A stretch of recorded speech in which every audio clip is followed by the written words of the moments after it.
I started writing what would become this play in the early 1990s.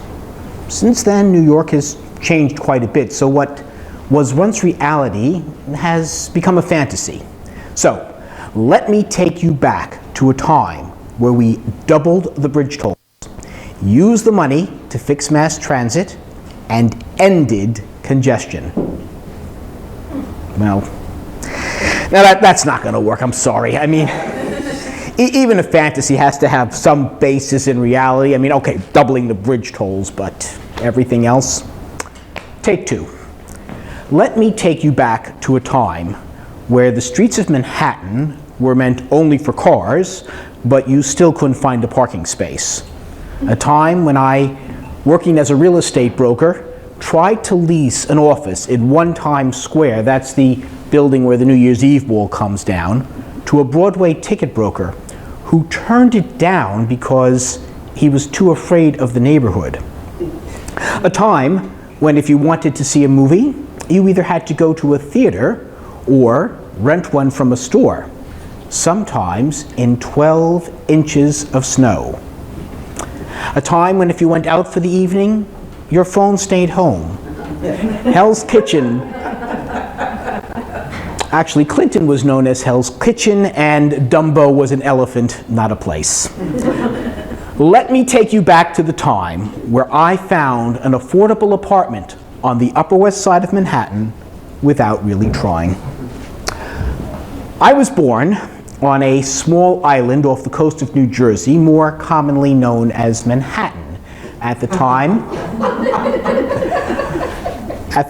my family lived in Riverdale, New York, but shortly thereafter, go ahead, there we go. But shortly thereafter, we moved to Bergen County, New Jersey. Where? Bergen County? No? Okay. Where I lived for many happy years. In February 1990, I received a call from my friend Abby, who had just found an apartment on the Upper West Side for herself. Since you told me you were looking for an apartment, I thought I could help. And now that Abby had found an apartment, it appeared she couldn't kick the apartment searching habit. You see, coming to New York is kind of like getting high for the first time. You experience the city from afar. Maybe you commute to work, or you come in for the occasional play or nightclub. It really doesn't matter. Once you've had your first bite of the Big Apple, you want to recapture that thrill. And the ultimate high in Manhattan? An affordable apartment. Abby had finally found this thrill. The problem was she was so high up she couldn't come down. She already had an apartment, but she had to keep apartment hunting. The solution? Find an apartment for a friend. And so she did.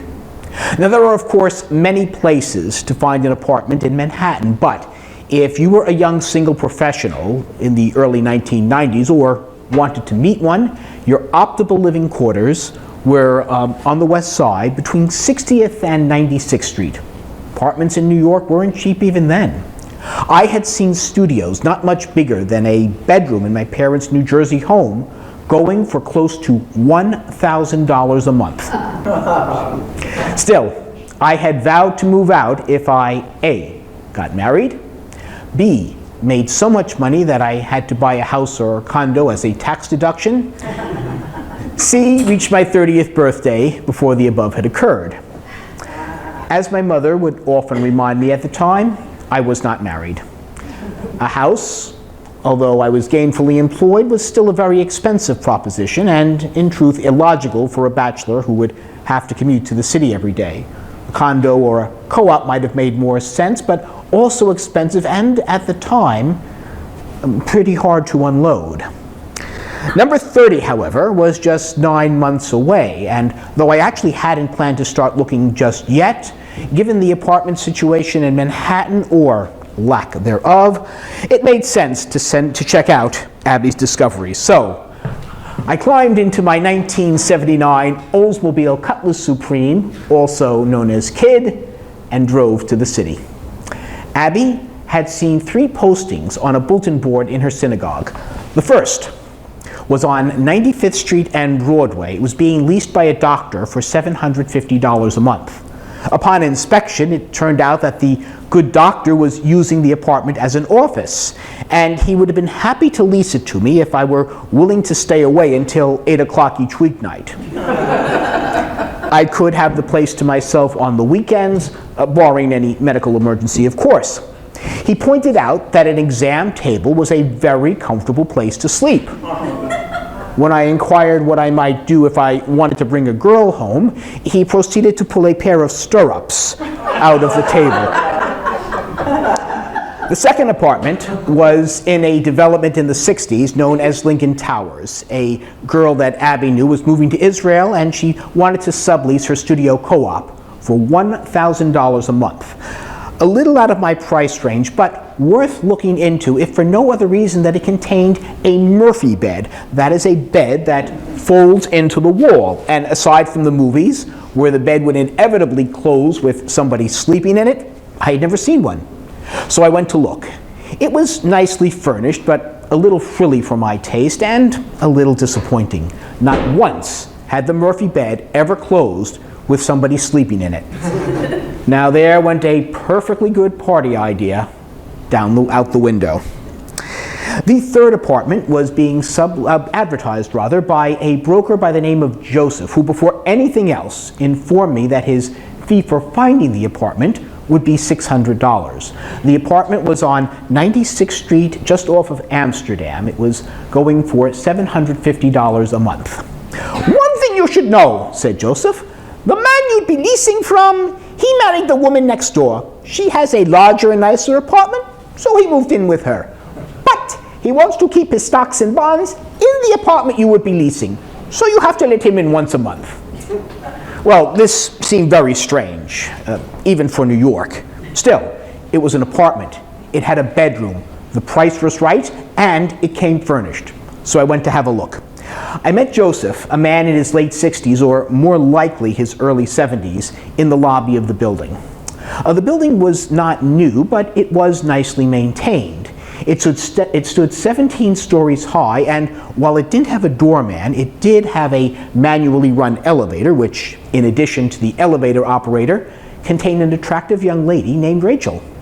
"I'm going to do my laundry," she explained, and then she gave Joseph a quick embrace. Obviously, she knew him.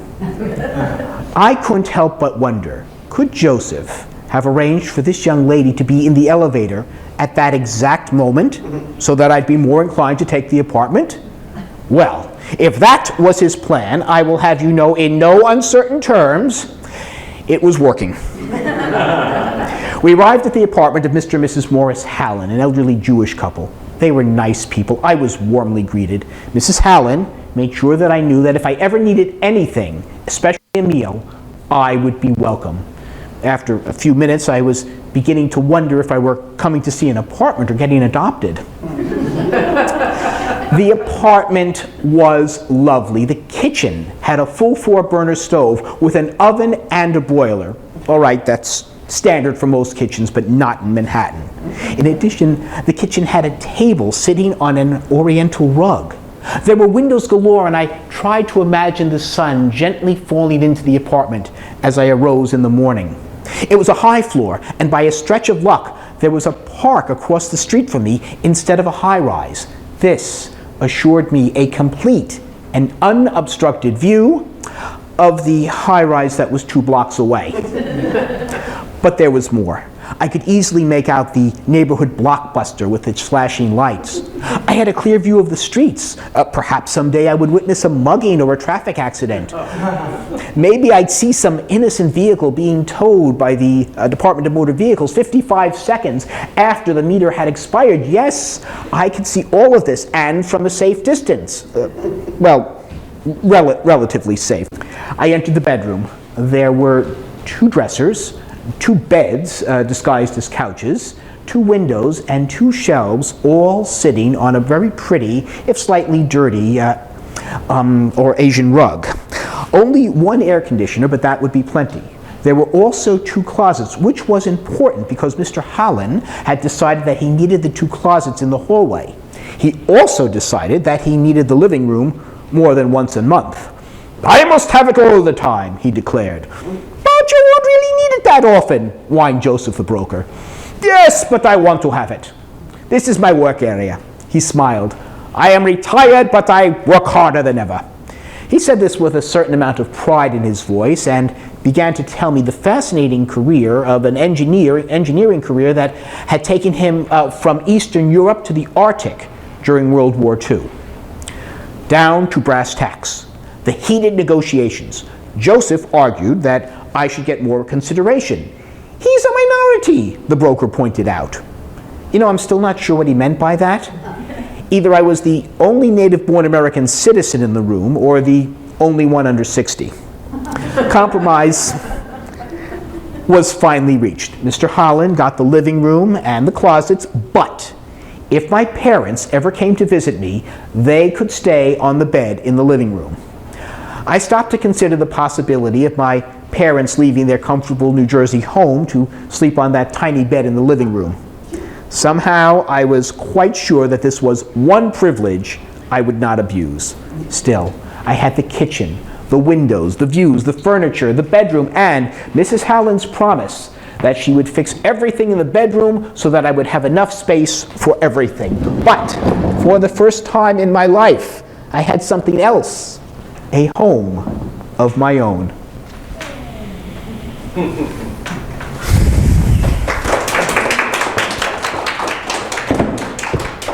The elevator door snapped shut, and I began my descent. A light flashed, and the operator smoothly brought the elevator to a stop. Another pretty young lady entered, wearing a black t-shirt and blue sweatpants with the letters NBC on them. These were not her initials. When she smiled, it did not matter that half the lights in the elevator weren't working. Her dark, thick hair surrounded her face, stopping just above her shoulders. Her 5'5" figure was modestly shapely and alluring, but not so much as that wonderful smile. I'm going to pick up my laundry, she told me. During our brief descent, I learned that her name was Bonnie and that she was an accountant for NBC. Had the building been taller or the elevator slower, who knows what might have developed. But we reached the ground floor before I could learn anything more about her. I left not knowing her last name, her apartment, or her phone number. She was simply Bonnie, the girl with the smile and the laundry in the elevator. Well, that night, I made a decision. As soon as I moved in, I would be doing a lot of laundry. Well, after that, it didn't take me too long to move into the apartment. As you now know, Mr. Hallen retained the apartment's living room for his papers and office, which meant that my living room was also, my bedroom was also my living room. Don't worry, Charlie, said Mrs. Hallen. I will fix it for you. And so she had. By moving the beds against the wall and covering them with bedspreads and matching pillows, Mrs. Hallen had not only given me a room that was larger than many studio apartments, but contained an instant couch when I needed it. As the apartment came furnished, I was spared the necessity of scouring garage sales and the expense of shopping for items that you probably would not want to get at a garage sale. Home entertainment was another matter. Audio was no problem since I already had a fully equipped stereo with a receiver, speakers, turntable, cassette deck, and a state-of-the-art CD player. Who needs Spotify? Video was another matter. For years, my mother refused to buy a color television set. She had read that there was danger of radiation if you sat too close. Years passed.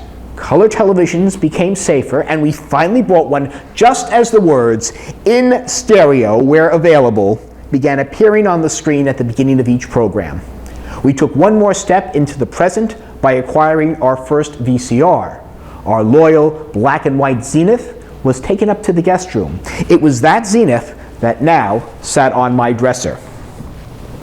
After plugging in the Zenith, I was pleased to find that despite the warnings of every friend of mine who either lived or had lived in Manhattan, I did not need cable to get a clear reception.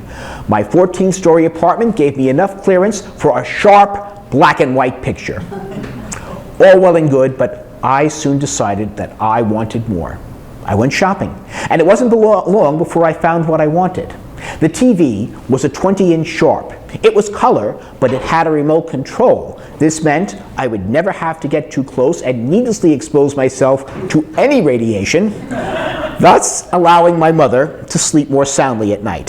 The VCR, a Toshiba, had many wonderful features, including hi-fi stereo sound. Now, that doesn't do much when you plug it into the average television speaker, but hook it up to your stereo, which I did, and you can take full advantage of any program that begins with the words "in stereo where available." Yes, my home entertainment system was complete. But now who to share it with? After I settled into the apartment, my thoughts wandered back to Bonnie. I still didn't know her last name or how to find her, but I was determined to try. After all, we had been together in that elevator the first night I saw the apartment. Coincidence? I didn't think so. Obviously, God wanted us to be together. I thought about the last time I had tried to track down a girl. I had met this young lady at a weekend. She had given me her full name, but not her phone number. The problem was she had been born in Russia, and it had taken me the whole weekend to figure out how to pronounce her first name properly, much less remember her last. Fortunately, she told me that she was studying computer science at Columbia University, and she also mentioned when she took her classes. So I drove the Cutlass to the Columbia campus and, after a few well-placed questions, managed to find the computer science department. There were 2 classes going on either side of the hall when I gamely entered the building. I stopped. This was Ivy League academia I was walking into. What would the professor say when I walked into his or her class unannounced? Would the Russian girl be happy to see me? Would she admire my Sherlock Holmes-like technique, or just think me foolish for going through all that trouble? Would she even be in the class? I swallowed and entered the classroom on my right. Yes, she was there. I softly walked over to her, sat down, and said hello. She was shocked that I had been able to find her, but happy to see me. Well, the Russian girl and I did not work out romantically, but to this day we remain very close friends. A few years later, she married a fellow classmate who resembled Errol Flynn. Together, they started their own computer company, had 3 children, and lived happily ever after in Fair Lawn, New Jersey. Had I followed a similar technique with Bonnie, I guess NBC would have been the place to start. After all, how many accountants could they have had who wore their sweatpants to work? In the event, however, that Bonnie did not wear her sweats to work, I decided to try something a little closer to home, literally. There were several ways I could approach this. I could stand in the building's lobby. She'd have to come in or out sooner or later. Oh, then there was the building's laundry room. Since Bonnie was doing her laundry the first night she met, maybe fate had decreed that our next meeting should be over suds and softeners. I was ready to go in this direction. I even bought a 6-month supply of detergent and fabric softener. My mother would have been so proud. Then it occurred to me that the building had a manual elevator with an elevator operator who might know something about Bonnie. It wouldn't be easy. I mean, there were many people going up and down all day in this very tall building. What were the chances of the operator remembering one young woman? "Oh, sure I know her," he replied before I even had a chance to describe her. "She's in 6B, but she's not home now." So he not only knew who she was, but where she was. And when? Well, that was easy. Perhaps a little too easy. I still didn't know her last name or her phone number, so if I wanted to meet her, I was going to have to go to her apartment unannounced. Of course, there was still that 6-month supply of detergent and fabric softener. The next evening, after getting the okay from the elevator man, I went up to Bonnie's apartment and rang the doorbell. The door opened. It was not Bonnie, but her roommate. I introduced myself and explained why I had come. Bonnie entered the room. She was wearing a skirt and a blouse this time, but still retained the smile. I said hello, and we spoke for a few minutes. I didn't stay very long. I mean, I could come unannounced, and she barely knew me. This was a situation about to change. How to approach this? In the early 1990s, you couldn't often ask a girl out on a date. That was too much of a commitment. This was to be a friendly get-together. Since I had just gone through the trouble of setting up a home entertainment system, I decided to make use of it.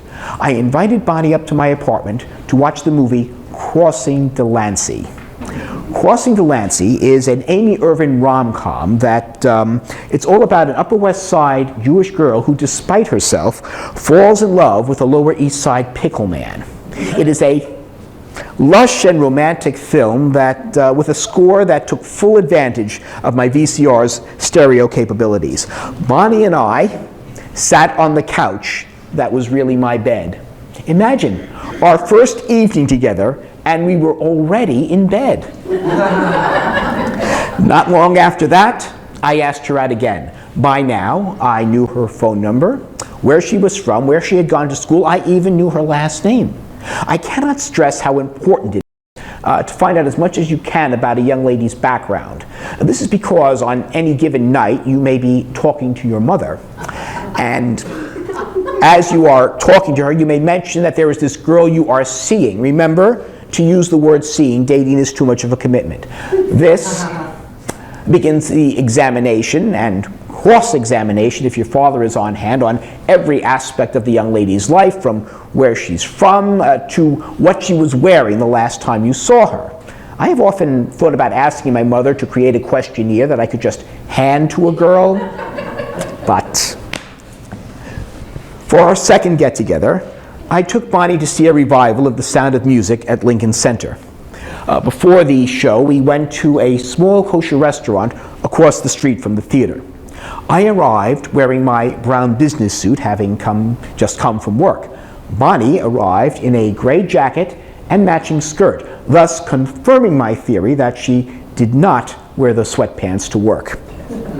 We breezed through the dinner and went to see Debbie Boone perform one of Julie Andrews' most famous roles. Debbie wasn't Julie, but the show maintained its warmth and romantic atmosphere. I had planned well. Low-key evenings with romantic, almost fairy tale-like stories seemed to be working very nicely for Bonnie and me. I began to wonder, maybe a romance can happen the way it does in the movies. After all, Crossing Delancey was based on a true story. So was The Sound of Music. Maybe a chance meeting in an elevator can lead to a meaningful relationship. Maybe buying 6 months' worth of detergent and fabric softener isn't such a silly idea after all. Yes, a fantasy romance can happen. But in this case, it didn't. After our evening at Lincoln Center, I tried to phone Bonnie. Her machine picked up the phone. That machine was my only link of communication with her for the next week or so. When she finally did pick up the phone, she said she had been too busy to return her calls. That was the evening I took some comfort in words, oddly enough, spoken by Mr. Spock when addressing a Vulcan who Spock's ex-fiancée was about to marry. After a time, you may find that having is not so pleasing a thing after all as wanting. This is not logical, but it is often true. Maybe it was too easy. I mean, even in the fairy tales, the characters have to go through some hardship before they can live happily ever after. Was I disappointed? A bit. But while I was idealistic enough to believe that fairy tales can come true, I was already New York enough to know that often they don't. I had just come to the city, and there were many elevators yet to be ridden and dozens of laundry rooms waiting for a chance to wash away the loneliness. When I moved to the city, I didn't take much with me, as my mother would often remind me. I took my books, my records, my Sears 3-speed bicycle, my desk, and oh yes, my 1979 Oldsmobile Cutlass Supreme, also known as Kid. Why Kid? It's a combination of two things. First, the Knight Rider car, KIT, and second, the fact that my father would always refer to it as the kiddie car, since my brother and I would share it, although not always harmoniously. At one point, my sister was to have driven KID too, and although we knew it would be one more sibling to share our car with, my brother and I gamely tried to teach her how to drive. Not that we had anything to worry about, because our beloved little sister, an honors graduate from Barnard, who passed the bar exam on her first try, not only failed her road test, she failed her written test and her eye exam, and she doesn't even wear glasses. I suppose our mother was right. We should have hired a professional. Still, we were sure that between my brother, my father, and myself, we could teach her how to drive. After all, my father had taught my brother and me. Of course, unlike my mother, we failed to grasp the fact that my sister really didn't want to learn how to drive. So we gave up trying to teach her. My mother was furious. My sister's husband actually got to drive KID once when he and my sister were engaged. I was out of town at the time, and my mother lent him the car, knowing how particular I was about who drove it. Well, I snorted upon hearing the news. Now he has to marry her. And so he did. The kiddie car was acquired by my family in the summer of 1982. My first car, a 1972 Buick LeSabre, had died a week or so before, and my family needed a second car. KID at the time was 3 years old, had 25,000 miles on the odometer, and a nickel-sized patched-up rust spot on the driver's side of the car. She sported a few niceties such as mag wheels and racing mirrors, also power windows and a V8 engine. It was the first white car my family had ever owned. She was large enough so that my parents wouldn't be concerned about our safety, but sporty enough so that my brother, who really wanted a Trans Am, and I could enjoy her. Ultimately, my brother got his sports car, and KID became mine by default. Now, you may ask, why take a car to the city? I certainly didn't need it to commute to work. You know, back in the 1990s, I was always hearing about this actor in California who drove around in an electric car, a rarity at the time. Still, I kept thinking, big deal. I've been taking an electric car to work for years. It's called a subway. But back to the Cutlass. First and foremost, through my job in real estate, I got an amazing deal on a parking spot.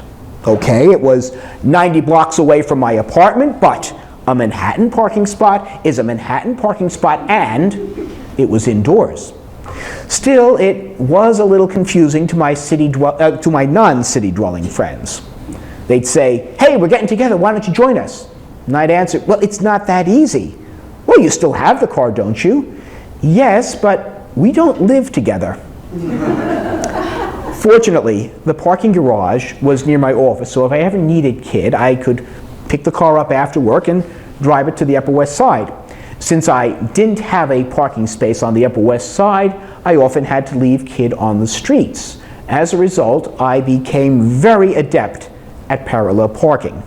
In fact, I was once out of town and I needed to park the car. There was only this one small space. Still, I pulled over and parallel parked the car on the first try. And there were these two men watching them. After I parked, one of them came over to me and said, "New York?" I said, "Yeah." He turned to his friend and said, "Told ya." Still, even with a parking spot, it was not easy to keep a car in the city. Older cars require care, and KID, 11 years old when I moved to Manhattan, was no exception. Also, it's hard to repair a car when you don't have any place to repair it. For example, whenever one of KID's taillights burned out and I was living at my parents' home, I could repair it in their driveway. In the city, with no workspace or driveway available, I decided to have my mechanic do it. I needed to have the car inspected anyway. So I dropped Kid off, went to work, and received the following call from my mechanic at noon. Your car needs new brakes and a steering adjustment, my mechanic informed me. And, by the way, you failed inspection. Was it the brakes? Oh, no. One of your taillights was out. Would that be the one I asked you to fix? Yeah, that's the one. And this was the man I was entrusting my brakes to. I switched back to my mechanic in New Jersey shortly thereafter. And I have to say, driving in the city is not always fun. In fact, it often goes something like this. Okay. Dodge the pothole. To your right, pedestrian with a death wish. To your left, cyclist who thinks he's Evel Knievel. Hit the pothole, there goes the alignment. Again. Hey lady, stop honking your horn. It's not my fault you don't know what a red light means. Tourist! Does that bus know we're to the left of it? And if so, does it care? Light's about to change. And then we come to the second block. We meander our way through the city, dodging cones and steam pipes, and ultimately I do get to my destination. Still, whatever hardships I had to endure keeping Kid in the city, it was worth it. For although the city is a world unto itself, there is a world outside the city that the A train just can't take you to. For example, there is a ShopRite supermarket in Englewood, New Jersey that has wide aisles, clean floors, an amazing kosher food selection, and reasonable prices. None of which sounds very impressive unless you shopped in Manhattan supermarkets. So whenever I went to visit my parents, I'd go to the ShopRite, fill the car with a month's worth of groceries, and save a fortune. Not only that, ShopRite even paid for part of my bridge toll. Thanks to Kid, they always remembered me at the Sheraton Terra Hotel in Parsippany, New Jersey, where my friends and I often went for a quick weekend getaway. Say what you will about Audis, Beamers, or Caddies, if you want to stand out, go with a classic Cutlass. I could take a nice girl for a drive. Having a car with a front bench seat has its advantages. For years, my mother told me to get rid of the car. It's too old, she would say. It's not safe. But I knew getting rid of Kid would mean not having a car. I mean, keeping a car in New York is crazy. Keeping a new one? That's insane. Well, besides, my mother was not a mechanic. My mechanic, the one in New Jersey, was. And one fateful day, he informed me that the car would need repairs that would cost a good deal more than it was worth. And, he added, there's no guarantee that something else won't go wrong in a month. And besides, I am starting to have concerns about its safety. Have you been talking to my mother? I asked. But it was time. I have often harbored this belief that Kid would never let anything happen to me while I was driving. Still, by this time I was married, you'll hear more about that shortly, and I had children, and I wasn't ready to test that theory out on my wife and kids. But I couldn't let go, not completely. I stored Kid in the garage for a few years until I lost my parking spot. I made all sorts of plans, moved the car to another garage. I called the AAA, but since the car at this point was neither insured nor registered, they wouldn't touch it. I canceled my membership. I tried again. I arranged for a flatbed truck to come and Uber. I found a garage that would take her. I looked into having her restored, but in the end, nothing came together, and I ended up selling a car that I had owned for 20 years to a garage mechanic who, in fairness, put her back on the road and drove her a good deal farther than I would have at that time. I got to take the wheel one more time. I didn't drive very far, but it was a wonderful feeling. Still, although I think I made the right decision, God knows my parents and even my brother do, I am often saddened by the thought that Kid will never be mine again. I used to dream that I'd have a house with a two-car garage, and we'd have a nice new car for everyday use, and kid, now an antique, for special occasions. But I don't have a house, I don't have a garage, and, well, now I no longer have my car. And you know, it is times like this that I really hate living in the city. Still, once upon a time, I had the two things that every Manhattanite dreams about: an affordable apartment in the city and an affordable and convenient way to get out of the city.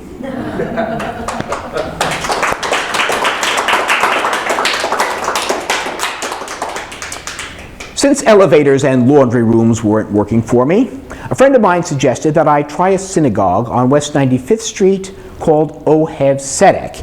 It was also known as OZ at the time, and yes, we often referred to the rabbi as the wizard.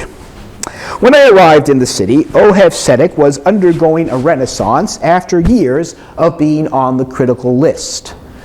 Young singles like myself were filling its pews, and it seemed that every Sabbath the president of the shul would announce yet another engagement.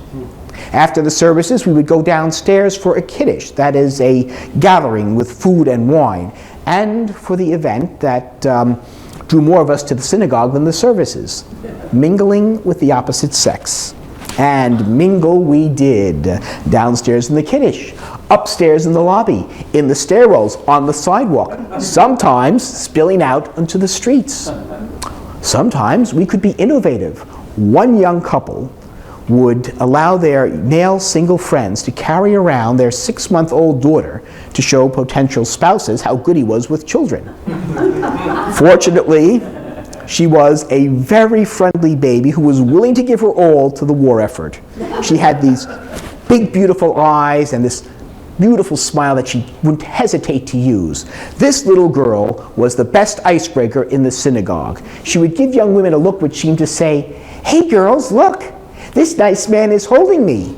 He's not my daddy, but I'm not crying, so come and meet him." Now, I often did my share of mingling, and, well, it generally led me to a young medical doctor by the name of Margie. Her eyes were as big and beautiful as the baby girl's. Every week, after attempts at romantic encounters, we would get together to discuss our respective weeks. Often I'd talk about my job in real estate. I had just joined the company, and my predecessor had left me a lot to clean up. I wasn't sure I was up to it, and quite often I was scared. Of course, what I had to go through was nothing compared to what Margie had to go through, but we didn't talk about that, at least not at first. During our discussions, we found out a few interesting things about each other. For example, Margie had at one point, very briefly, lived with her family in the same New Jersey town that I did. She even attended the same synagogue that I did. Now, while we never met during that time, she did remember one family that used to operate red and green lights during the reading of the book of Esther during the holiday of Purim. Now, every time the name of the villain, Haman, was mentioned, the congregation was supposed to drown it out with noisemakers known as groggers. That's where the red and green lights came in. Red meant quiet. Green meant crank it up.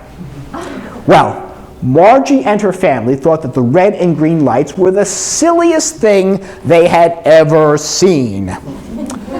I decided not to tell her which family actually operated them. Now, for whatever reason, I did not ask Margie out, at least not at first, but after a while I thought it might be nice to see her outside of the synagogue. Now, often it's not easy to ask a casual friend out on a date, especially when a date as we know it is, well, such a formal affair. So a bunch of friends of mine and I were going to see the movie Thelma and Louise. Would Margie like to join us? She said yes, and we met at the theater. Strangely, none of my other friends showed up. I can't imagine how that could have happened. Thelma and Louise is the story of two women who, through a series of unfortunate events, find themselves on the run and beating up a lot of bad men. It was during those fight scenes that my previously subtle little doctor would stand up on her chair and start cheering them on very loudly. Still, I decided to ask her out again. And after seeing her reaction to Thelma and Louise, I tried to find a movie I hoped she would enjoy. So I took her to Terminator 2. I must say, it is not easy to date a doctor. Her schedule is a busy one. Still, we found time for more movies, numerous Broadway shows, thanks to my evening job as a theater critic, and just occasional vegging time.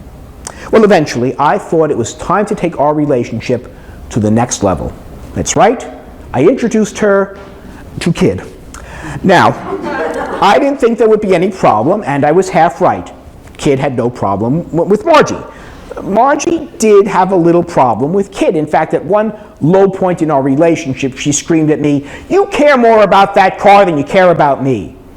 I immediately assured her that I cared about her just as much as I cared about the Cutlass. You know, she wouldn't talk to me for a week afterwards. I still can't figure out why. In the meantime, I was going to meet the two members of her family whose opinion of me could make or break our relationship. No, not her parents, not even her two sisters. These two were far more influential. I am referring to her nieces, Hannah and Rachel, ages 4 and 2 at the time. Now, I like children, so I thought it would be nice to pick up the 2-year-old, Rachel, and play with her. What I didn't know is that this little girl, unlike the baby in the synagogue, did not allow strangers to pick her up. Yet when I held her, she found this to be quite acceptable, much to the surprise of Margie and her sister. I didn't know it at the time, and I'm not sure Margie did either, but this was the moment that she fell in love with me. You see, it didn't matter what her sisters thought of me, although they liked me. It didn't even matter what her parents thought of me, although they found me acceptable. If Hannah and Rachel liked me, and they did, I was in. They say that love is blind. Not quite. Just the opposite, in fact. When you find yourself falling in love with someone, and I was, you tend to put them under a magnifying glass. I've heard tell of men who judge their potential mates by the type of shoes they wear, and to them, I have to tell you, guys, if you marry a girl, she will have shoes. She will have lots of shoes. Lots and lots of shoes. And with all those shoes, well, there's bound to be a pair, at least one pair that you like. Men are no better. Women are no better. I've also heard stories of women who judge their potential on the type of tablecloth they use on the Sabbath. And ladies, let me cue you into something. If you marry a man, you will choose the tablecloth. Men do not care about tablecloths. In fact, most single men do not even own a tablecloth. I'll prove it. Do we have any single men in the audience? Do any of you own a tablecloth? No. Okay. I met one single man who did own a tablecloth. It doubled as a bed sheet. I rest my case.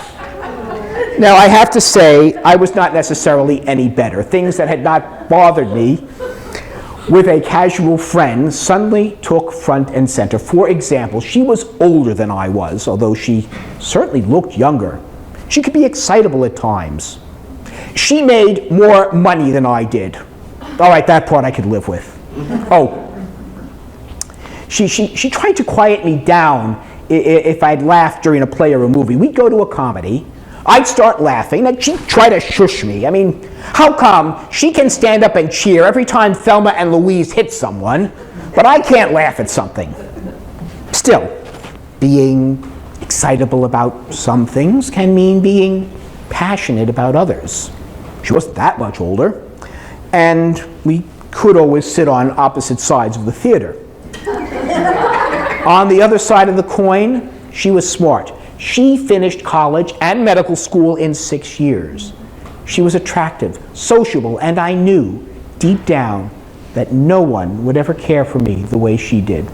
So after just under a year of dating, I decided to invite her up to my apartment, play her a melody I had composed on my guitar, and offer her a ring. Now, I must point out that the ring in question was a key ring with kids' ignition keys on it, but I had a reason for this. You see, I was going to buy the ring from a family friend who was in the business. That's a Jewish custom. And I didn't want half of my friends and family to know I was engaged until Margie did. So I had it all set. We were going to spend the day together, but there was one thing I wanted her to do before I took her up to the apartment. You see, you might think that between Kid and the subway, I had all my transportation needs covered. And for the most part, I did. But there was one more way I had of getting around, and that was my bicycle. I came to the city with my trusty Sears 3-speeder, but I soon upgraded to a Trek 21-speed hybrid, which I used to commute to work, run errands, and go for quite a few laps around Central Park. Every year, I would take place in the Great 5-Borough Bike Tour, which, as you may have inferred, is a 38-mile ride that covers every borough in the city. Well, I thought it would be fun for Margie to join me.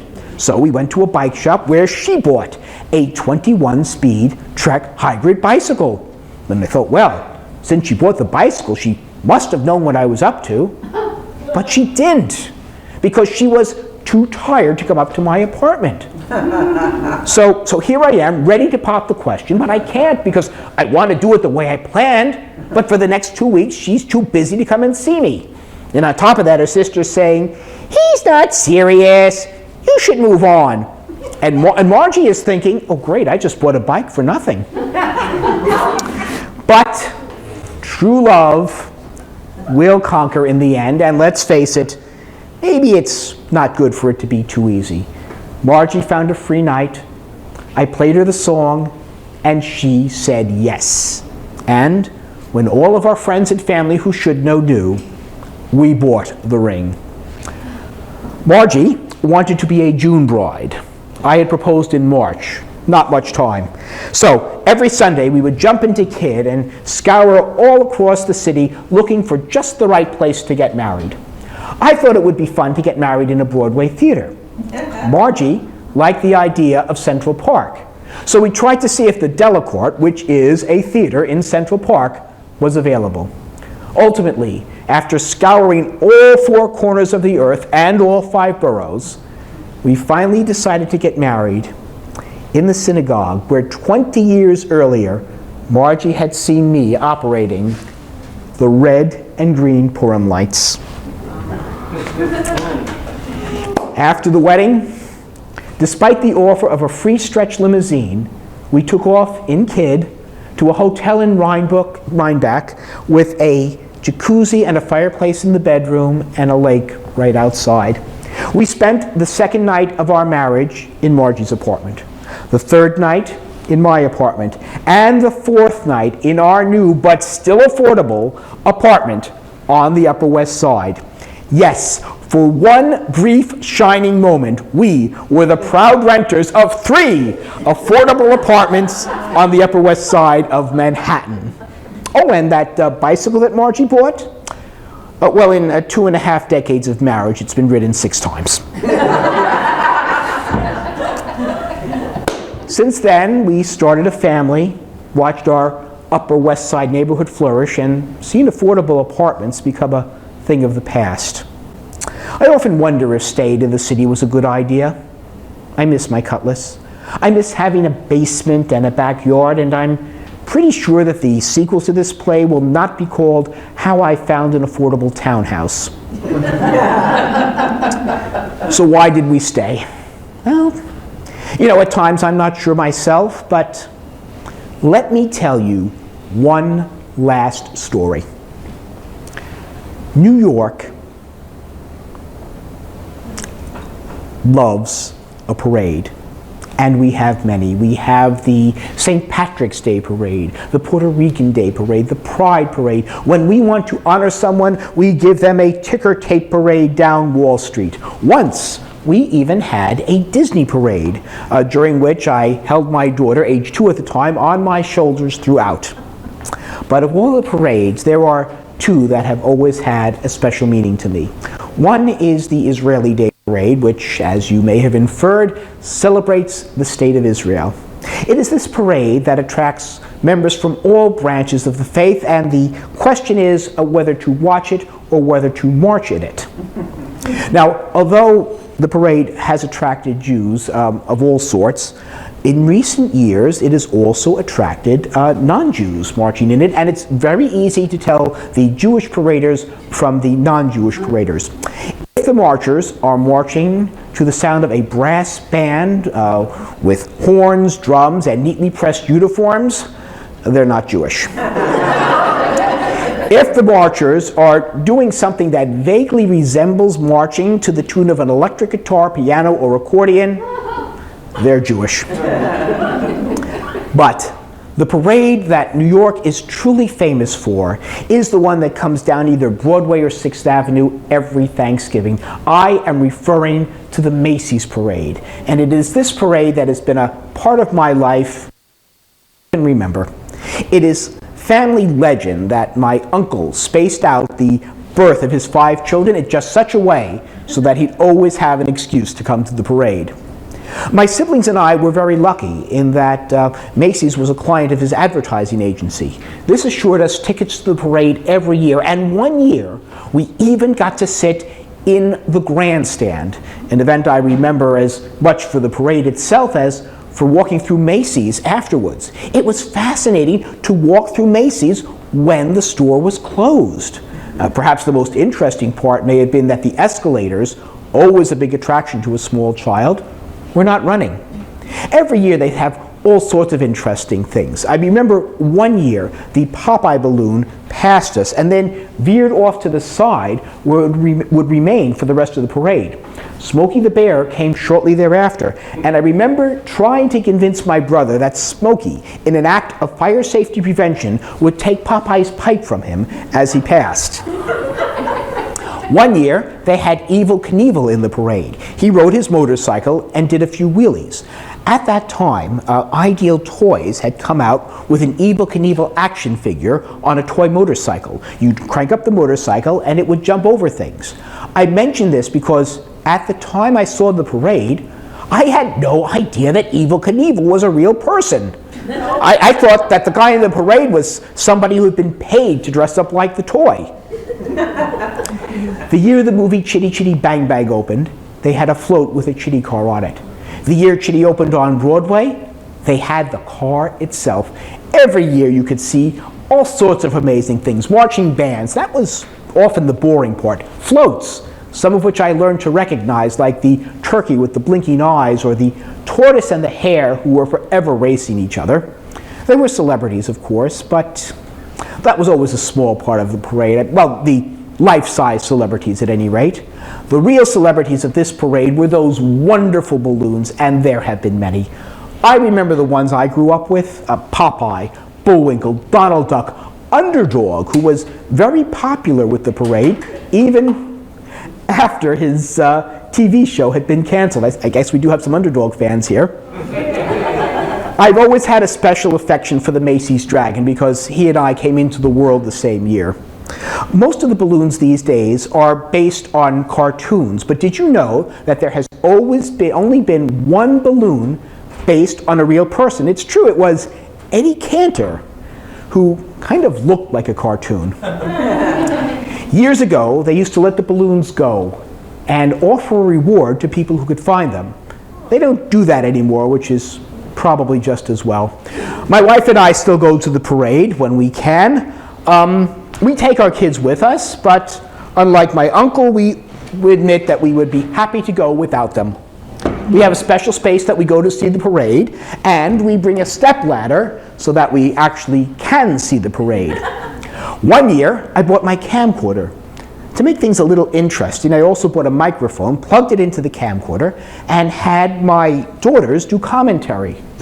What a difference it makes! I now have my own voice and view of the Macy's parade. I will tell you something that used to be a secret, but has now become a little too well known. If you go to the Museum of Natural History on the night before the parade, you will be in for a treat. That's where they blow up the balloons.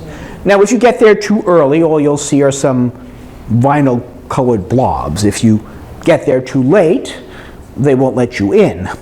But if you get there at just the right time, you will be up close and personal with Superman, Spider-Man, Charlie Brown, Snoopy, Clifford the Big Red Dog, and maybe even the Macy's Dragon. It is like going to a rock concert and getting to meet with the band before they go out on stage. And so help me, the last time I went, I swear, I saw the Macy's Dragon wink at me. And it is times like these that I really love living in the city.